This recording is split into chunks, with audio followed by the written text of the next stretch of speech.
Hey everybody, Jennifer Lowe, jenniferlowe.com. How do you get back to your writing or your painting or your jewelry design or whatever your creative thing is when you've been gone for days, weeks, months, or even years? Look, I totally understand. Life is always pulling us away, whether it's emergencies or loved ones, our business, going back to school, our families, our health. This is the nature of life. So the first thing I want to tell you is exactly what I was telling myself this week when I was getting back to my own, my own writing, which is it's normal to feel terrified. And terrified may not be your word. You might just be, like procrastinating or, wow, another week went by and I didn't go into my writing notebook. But for me, it's actually a form of terror and I can feel it. And so the first thing I do is welcome it. Hi, yes, of course. It feels like a completely foreign land that you don't even know how to enter. Normalize it for yourself. Normalize any feelings of procrastination. Number two, and don't underestimate that. It's super important. Look at my eyes, look at my face. I'm right there with you. Number two, use this as a new beginning. Instead of going back into the writing project or back into your writing notebooks or back into your old paintings or your jewelry designs, trying to remember where you were, forget about it. Start fresh right where you are. One of the things that I like to do is a cluster map, sometimes called a mind map, but clustering was, I don't know if you can really see that. You couldn't read my handwriting anyway. But what you do is start with a word, a phrase, or really great, a question, and then fill the page with related ideas and circle them. Keep your hand moving. So cluster. How do I start again? What does my character want to do next? What would be the most fantastic use of turquoise? Start right in and fill this up with scene ideas, ideas for your self-help book, ideas for your collages, whatever it is. And then draft one right away, rough and dirty. Don't go back and say, okay, now I have some new ideas, but I better re-familiarize myself with, was that character a man or a woman? Or was I talking about leadership in pregnant women, blah, blah, blah. No, just trust that you'll know it and start drafting it. And if you're writing, I really recommend drafting by hand. If you're painting, maybe working in the sketchbook would be the equivalent, okay? So start drafting by hand, rough, fast. First thought, best thought. Don't try to write smart. Don't try to write well. And then when you get some, volume, when you get some momentum, it might be a half an hour, it might be 5 or 6 days, it might be a couple of weeks. Then start typing that in, start translating it. Don't do a major revision. Don't go down into editing, but type in only what feels juicy and interesting to you. Don't worry about transitions. After you've got some momentum, if you've ever water skied, it's like getting up out of the water on water skis. Then you can go back and go, what was I doing? What are my notes? But really limit that going back.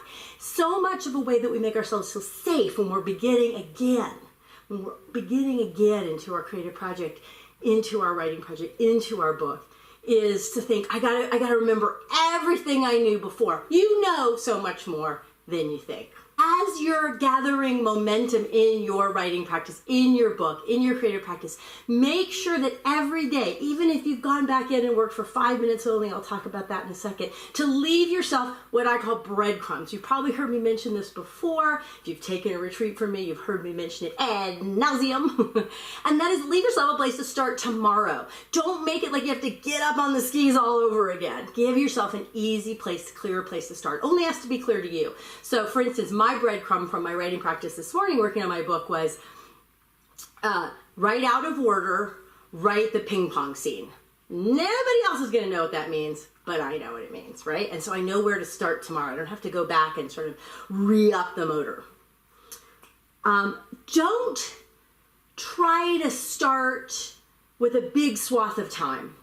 Don't try to start with your full writing ritual if you have one.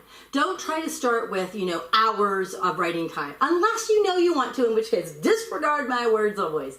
But for most of us, we want to tiptoe back in to where we were. And the longer we've been away from our writing practice, our book, our project, our sketchbook, our painting, the slower we want to go. Now, but we still want to be uncomfortable. We still want to be a little terrified, right? If we're too comfortable, we're going too slow. So if you haven't written a really long time, you might write for 5 minutes. If you were writing for 3 hours a day and you've been gone for 2 weeks, you might start with an hour.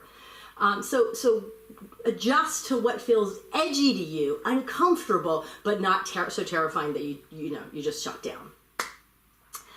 There's some research that shows that a little bit of a dopamine hit early in the creative process can be really motivating. So this is what I mean by that. I will go upstairs and I will start writing, and then the coffee runs out and after about an hour I'll start to get hungry or thirsty, and I'll come downstairs to make my smoothie.